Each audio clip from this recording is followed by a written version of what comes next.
Hai, kembali lagi dengan saya Jess, dan di konten kali ini saya akan membagikan cara paling fundamental untuk menjadi seorang YouTuber edukatif. Lalu mengapa semua profesi sebenarnya bisa menjadi seorang YouTuber. Dan yang terakhir saya akan menjelaskan bagaimana Google dan YouTube bisa memprediksi masa depan. Simak terus videonya sampai habis, jangan lupa klik subscribe dan bunyikan loncengnya dulu ya.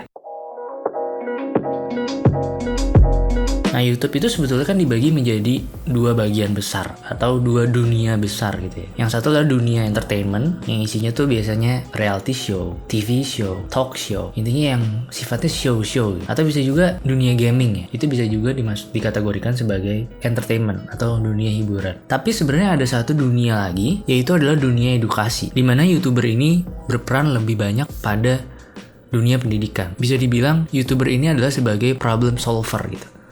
Menyelesaikan masalah-masalah penontonnya atau membuat penontonnya lebih pintar lah gitu.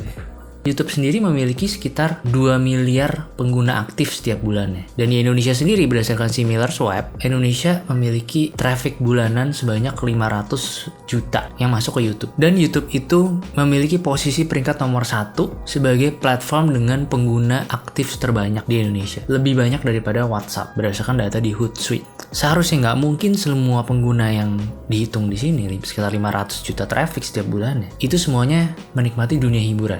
Pasti ada sebagian atau mungkin setengahnya dari mereka yang menikmati konten-konten yang arahnya ke menyelesaikan masalah atau yang sifatnya edukasi, itu edukatif. YouTube itu agak berbeda dengan sosial media lainnya seperti TikTok, Instagram, Facebook.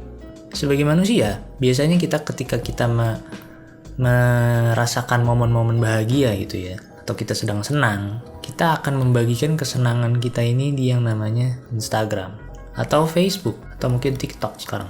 Tapi apa yang terjadi jika kita mengalami masalah? Biasanya kita akan menjauhi yang namanya Instagram dan kawan-kawan, karena kita tidak ingin terlihat punya masalah hidup gitu. Kita ingin kita dilihat orang itu kita senang dan bahagia hidup kita. Biasanya gini, ketika Anda punya momen-momen indah gitu ya, momen bahagia dalam hidup, misalnya pernikahan, di hari pernikahan, atau sedang bulan madu, atau liburan, atau merayakan hari raya, misalnya Natal atau Lebaran. Kita posting, kita capture momen-momen tersebut, lalu kita posting di Instagram. Nah, pada realita itu sebenarnya nggak seindah postingan di Instagram. Ada yang pernah dengar istilah itu? Ketika kita punya masalah, kita cenderung untuk mencari jawabannya. Dia yang namanya search engine. Dalam hal ini search engine terbesar di dunia adalah Google dan YouTube. Dan kita tahu bahwa Google dan YouTube adalah satu perusahaan. Masalah-masalah apa sih yang biasa orang-orang cari di Google atau YouTube? Dimulai dari masalah-masalah yang sepele. Ya, masalah-masalah sehari-hari. Lalu ke masalah-masalah yang lebih serius. Ya, cukup serius. Dan semakin serius. Masalah-masalah yang mungkin orang lain jangan sampai tahu. Dan semakin serius lagi. Dan semakin serius. Sampai pada akhirnya, masalah yang mungkin cuma diketahui oleh dia, Google, dan Tuhan.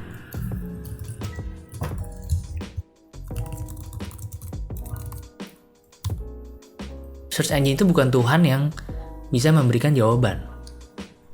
Search engine akan mencari konten yang bisa menjawab masalah-masalah itu.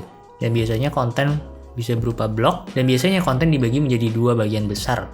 Dua wujud besar. Yang satu adalah blog atau tulisan, yang satu lagi adalah video atau berupa audio visual. Tulisan ini dibuat oleh blogger, bisa juga artikel ya, intinya berupa tulisan. Video ini dibuat yang namanya YouTuber. So, YouTuber itu bukan selalu menghibur orang. Jadi di sini kita bisa lihat ya, YouTuber edukatif menyelesaikan masalah penontonnya. Sama halnya dengan blogger. Secara sederhana digambarkan seperti ini. Tapi ada yang menarik adalah di sini. Google itu didirikan tahun 1998, yaitu 22 tahun yang lalu. Kira-kira ada berapa keyword, ada berapa masalah manusia yang dia udah tabung gitu. Dan Google akhirnya mempunyai yang namanya big data. Artinya data yang besar, saking banyaknya keyword yang dia udah kumpulin. Akhirnya dia punya yang namanya big data. Dan dengan kemajuan teknologi sampai di era digital sekarang ini, Google bisa mengolah datanya dia sehingga dia bisa memprediksi masa depan. Kira-kira apa yang akan terjadi di masa depan? Anda tahu nggak bahwa bulan depan ada sekitar 44.000 orang yang punya intensi untuk bercerai? Apakah Anda tahu bahwa di bulan depan ada sekitar 360.000 orang yang punya intensi untuk menggugurkan kandungannya atau aborsi? Dan apakah Anda tahu bahwa bulan depan siapa yang akan memenangkan Pilpres Amerika Serikat 2020? Search engine bisa memprediksi semuanya. Kita lihat ya, gimana cara kerjanya. Nah, Google dan YouTube itu bukanlah malaikat. Untuk apa sih dia punya big data? Dan untuk apa sih dia memprediksi masa depan? Jelas ada maksudnya. Untuk ngasih tahu ke yang namanya pengiklan ujung-ujungnya. Bisa dibilang UUD ya, ujung-ujungnya duit. Google akan menjual big datanya dia, menjual prediksi masa depannya atas masalah-masalah yang orang cari kepada pengiklan. Agar ketika orang mengetik masalahnya di Google Search Engine, yang muncul adalah produknya si pengiklan ini. Google akan bilang ke pengiklan, hey, ini loh masalah-masalah yang paling banyak orang cari. Ini loh solusi-solusi yang orang paling banyak cari. Mereka akan menjualnya ke pengiklan. Inilah yang membuat Google menjadi $1 trillion company. Tools yang dibuat oleh Google untuk si pengiklan, agar pengiklan ini bisa tahu tentang masa depan, adalah namanya Google Keyword Planner. Oke, ini adalah tools yang dibuat oleh Google untuk dipakai oleh si pengiklan, supaya pengiklan tahu kira-kira masa depan itu masalah apa yang akan dicari oleh penggunanya. Anda sebagai YouTuber, Anda juga bisa mengakses yang namanya Google Keyword Planner ini. Jadi bukan hanya pengiklan saja yang bisa mengakses Google Keyword Planner, tapi YouTuber pun bisa mengakses Google Keyword Planner. Agar Anda sebagai YouTuber atau blogger mungkin ya, bisa tahu kira-kira apa masalah audiens Anda. Sehingga konten yang Anda buat bisa menjawab masalah penonton Anda. Anda bisa menggunakan yang namanya Google Keyword Planner. Caranya adalah Anda buka ads.google.com, lalu Anda klik sign in, dan ketika Anda disuruh login menggunakan email, silakan Anda login. Anda masuk menggunakan Gmail. Bagi Anda yang belum punya Gmail, segera buat Gmail. Oke, setelah Anda masuk, Anda klik yang namanya New Google Ads Account. Nah, setelah Anda masuk ke Google Ads Account, Anda klik Switch to Expert Mode. Bagian paling bawah ya. Nah, Anda bisa pilih Create an account without a campaign di bagian sini. Oke, ini Anda submit, selesai, lalu Anda pilih Explore Your Account. Got it? Nah, di bagian sini, ketika Anda masuk ke sini, Anda klik yang namanya Tools and Settings. Lalu Anda klik ke Keyword Planner. Anda klik Discover New Keywords. Lalu Anda cari kira-kira orang-orang yang punya masalah ekonomi misalnya. Dan mereka ingin sekali berubah sehingga mereka ingin belajar yang namanya investasi. Atau mungkin ada juga orang-orang yang kebanyakan uang gitu di tabungannya dan bingung harus diapain dan mereka ingin belajar investasi. Berarti yang Anda bisa gunakan, yang Anda bisa taruh di keyword ini adalah semua kata-kata atau keyword yang berhubungan dengan investasi. Investasi jelas. Dan mungkin jenis-jenis investasinya ya. Ada investasi emas, reksadana, saham. Misalnya 3 itu. Oke, lalu Anda klik Get Results. Pastikan location Indonesia, language Indonesia. Oke, ini biar saja last 12 months, berarti 12 bulan ke belakang. Dan Anda bisa lihat di sebelah kiri bahwa ini semua adalah keyword yang berhubungan dengan 4 keyword yang tadi kita ketik. Dan Anda perlu mencari keyword-keyword mana yang menandakan bahwa keyword itu dipakai oleh orang yang punya intensi untuk belajar investasi. Kalau kita lihat di sini, kebanyakan keyword-keyword ini belum mencerminkan bahwa orang ini ingin belajar investasi. Sehingga Anda bisa menambah kata bantuan seperti cara atau bagaimana. Anda bisa menggunakan add filter di sini, lalu ke keyword, contains, Anda ketik cara, apply, lalu bisa Anda add filter lagi, keywords, bagaimana, atau mungkin ada kata-kata lain yang menurut Anda kata-kata itu bisa membantu memfilter keyword-keyword tersebut. Lalu Anda klik average month searches, sehingga Anda bisa lihat mana yang kira-kira paling banyak dicari orang.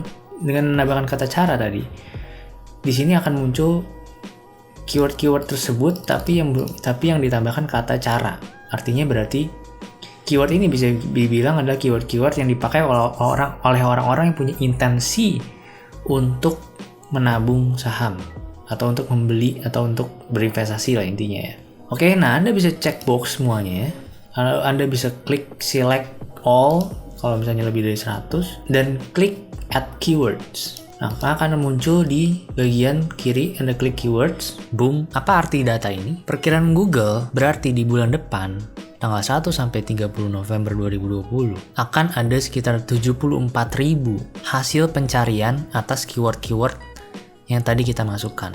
Kalau kita urutkan dari jumlah impresi, artinya ada sekitar 18.000 orang yang mengetik keyword cara investasi saham di Google. Dan ada sekitar 14.000 orang yang mencari cara investasi. Dan jika ditotal semuanya, berarti ada sekitar 74.000 orang yang punya intensi untuk berinvestasi di bulan depan. Dan jika CPC ini saya naikkan jadi lebih tinggi, maksimal, CPC adalah cost per klik yang dibayar oleh pengiklan.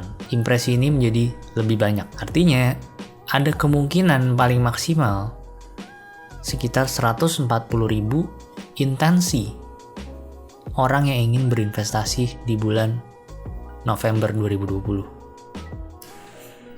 Artinya lagi apa? Anda sebagai YouTuber atau calon YouTuber, Anda bisa membuat konten, mendapat inspirasi untuk membuat konten yang bernilai tinggi di mata audiens Anda, yang bisa menjawab apa yang mereka cari di Google atau di YouTube. Dan Anda pun bisa menggabungkan topik-topik ini, Anda bisa mengkombinasikannya dan Anda bisa berkreasi dengan topik-topik yang banyak dicari oleh orang sehingga menjadi suatu topik yang baru, yang punya nilai, yang punya value di mata audiens Anda.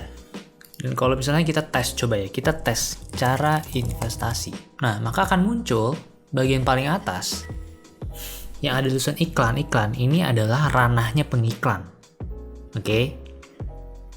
Lalu kita scroll ke bawah. Nah, yang bagian ada kotak ini 6 cara berinvestasi dengan efisien cemarti.com. Yang nggak ada tulisan iklannya. Ini adalah ranahnya blogger. Dan di bagian bawah lagi ada video muncul. Nah, ini kalau diklik masuk ke YouTube. Nah, inilah ranahnya YouTuber. Kalau kita ketik cara investasi di YouTube, maka sudah pasti yang keluar adalah video, mostly, kebanyakan. Walaupun ingat, iklan tetap mungkin keluar. Tapi sampai di sini Anda perlu ingat bahwa sebenarnya Anda punya kompetitor kan. Jadi caranya yang pertama adalah Anda coba nontonin gitu ya satu-satu. Anda cuma nontonin lah beberapa dan Anda lihat apakah YouTuber ini kontennya tuh udah oke gitu atau Anda gatel gitu. Biasanya pas Anda nonton pasti ini kok kontennya kayak kurang oke nih, gue bisa bikin yang lebih bagus. Biasanya kayak gitu. Nah, kalau misalnya Anda ada perasaan kayak gitu, berarti artinya itu udah tanda pertama Anda perlu membuat konten. Anda perlu menjadi YouTuber yang bisa menjawab pertanyaan cara investasi ini. Yang cara keduanya adalah kita dengan menggunakan tools yang namanya TubeBuddy. Nah, Anda bisa cari toolsnya di Google ya, ketik aja TubeBuddy. Nanti Anda bisa download sendiri nih, ada TubeBuddy official site. Anda download aja. Oke, nanti Anda tinggal install free. Nanti ikutin aja nih tahap-tahapnya, tinggal install aja. Nah, nanti setelah Anda install, maka akan muncul seperti ini di sebelah kanannya. Oke, nah ini tuh buat apa sih? Sebenarnya ini buat ngecek doang kalau cara investasi keyword ini tuh pesaingnya seberapa banyak sih. Kalau kita tadi menggunakan Google Keyword Planner, kita tahu kan bahwa cara investasi ini banyak banget yang cari keywordnya. Dari sisi angle-nya Google, ini banyak loh orang yang nyari cara investasi itu sampai 140.000 bulan depan gitu. Nah, tapi kan kita pengen tahu kan, kalau dari sisi angle-nya YouTube, kira-kira banyak nggak sih yang cari dari YouTube search engine sendiri gitu ya? Dan kira-kira banyak nggak sih orang yang bikin konten yang sudah menjawab keyword tersebut? Nah, kita coba lihat pakai tools sekarang. Toolsnya itu kan namanya tadi TubeBuddy. Nah, nanti akan muncul kayak gini nih, ada tulisannya Show Keyword Score. Kita klik aja. Kita klik, artinya si TubeBuddy ini akan memprediksi bahwa si keyword cara investasi ini tuh kayak gimana sih gitu. Kita bisa lihat nih, kalau di YouTube search volume-nya itu bisa dianggap masih oranye ya, belum hijau. Hijau tuh artinya search volume-nya yang nyari tuh banyak banget gitu. Walaupun tadi yang secara Google yang nyari banyak banget, tapi mungkin secara YouTube ya yang nyari oke lah di oren gitu ya. Nah terus searches per month-nya juga bisa ditampilin sama dia sih, sekitar 9 ribuan berarti, 9,2 atau berarti 9 ribu ya. Nah kompetisinya pur, karena mungkin banyak banget orang yang bikin konten di sini. Jadi overallnya pur sebenarnya. Nah kalau overall pur ini gimana solusinya? Nah Anda coba lihat di suggestion barnya. Nah ketika Anda ketikkan cara investasi spasi, nah akan muncul kan ini suggestion barnya namanya. Kita coba ya cara investasi saham. Keywordnya makin panjang nih. Anda bisa nonton videonya YouTuber Dan GC. Nah itu dia banyak ngebahas tentang ini. Oke, nah ini lebih bagus ya dibandingin tadi ya, fair sekarang tuh. Lebih bagus overallnya, fair. Nah kita coba lagi ya. Cara investasi saham spasi. Nah, ada bagi pemula kan? Coba kita bagi pemula. Cara investasi saham bagi pemula. Oh, ini lebih jelek nih, lebih poor. Sebenarnya competition-nya bagus banget, hijau. Tapi search volume-nya kecil sekali. Oke, search volume-nya kecil. Mungkin yang nonton nanti videonya hanya sedikit orang gitu. Kita coba cari lagi ya. Kita coba cari cara investasi saham jangka panjang deh, coba. Good, walaupun sebenarnya full search volume-nya, tapi kompetisinya bagus banget mungkin. Jadi dia bisa bilang si TubeBuddy ini menyatakan bahwa keyword ini oke lah, good gitu. Anda bisa ngincer yang kayak gini nih. Jadi nanti Anda bisa mencantumkan keyword ini sebagai ide konten Anda gitu. Ide konten Anda adalah cara investasi saham jangka panjang. Itu ide. Nah, nanti saya belum akan ngomongin tentang gimana caranya, title-nya gimana, description-nya gimana. Nanti Anda bisa nonton di video-video selanjutnya mungkin ya. Oke, itulah cara gimana riset gitu ya. Riset tentang keyword atau tentang ide konten. Apa sih sebenarnya ide konten yang bisa menjawab masalah orang lain atau menjawab keyword yang dicari oleh orang lain gitu. Mesin pencari ini bisa memberitahu kita banyak sekali orang-orang yang punya masalah yang mungkin kita bisa jawab lewat konten video yang Anda buat. Dan mungkin lewat konten video yang Anda buat pun Anda bisa mengubah hidup orang lain. Atau bahkan Anda bisa menyelamatkan nyawa orang dengan konten video yang Anda buat. Oke, sampai di sini silakan klik like dulu bagi yang suka dengan video ini. Dan sebenarnya masih ada satu tools lagi yang saya ingin bagikan kepada Anda, yang bisa Anda gunakan juga, yaitu trends.google.com. Di sini Anda bisa membandingkan keyword yang satu dengan keyword yang lain, kira-kira mana yang lebih populer. Misalnya tadi ya, reksadana, emas, saham, atau obligasi. Enter. Lalu ubah United States menjadi Indonesia.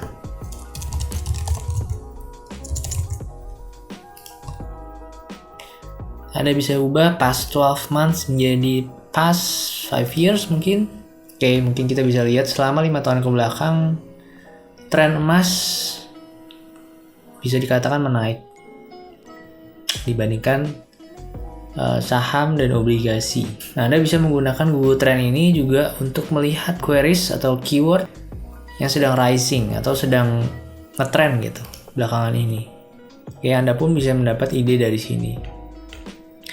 Tapi saya lebih banyak menggunakan Google Trend ini hanya untuk membandingkan secara sekilas saja.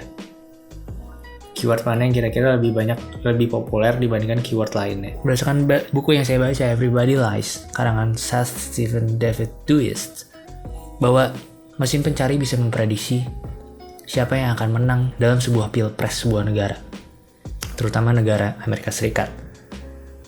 Dan belum pernah ada kajian survei yang dapat menandingi kebenaran yang diungkap oleh mesin pencari. Dan kalau kita lihat di sini Trump dan Biden, kira-kira bulan depan siapa yang akan menang? Berdasarkan Google Trend, pendukung Trump cenderung untuk menggunakan keyword Trump, sedangkan pendukung Biden cenderung untuk menggunakan keyword Biden. Oke, dan kita buktikan ya dalam Pilpres 2020. Oke, di akhir video ini saya ingin menyimpulkan bahwa ketika Anda mencari sebuah keyword, Anda bisa menggunakan pertama kata atau keyword yang relevan dengan hobi, skill, atau passion Anda. Yang kedua adalah keyword yang berhubungan dengan masalah yang paling berat yang dialami oleh audiens Anda, atau masalah yang paling banyak yang dialami oleh audiens Anda. Yang ketiga adalah keyword-keyword yang berhubungan dengan solusi terbaik bagi audiens Anda, atau solusi yang paling banyak dicari oleh audiens Anda. Hampir semua profesi di dunia ini, atau semua profesi di Indonesia, bisa menjadi seorang YouTuber yang edukatif. Oke. Dan konten video Anda bisa mengubah hidup orang lain, atau bahkan bisa menyelamatkan nyawa orang lain. Jika suka dengan video ini, jangan lupa like, comment, dan share. Sampai ketemu di video selanjutnya. Bye. Fokus kepada masalah yang dialami banyak orang. Kalau masalah itu tidak dialami banyak orang, ya bisnisnya segede gitu. Kalau masalah itu dialami banyak orang, ya kesempatannya segede gitu.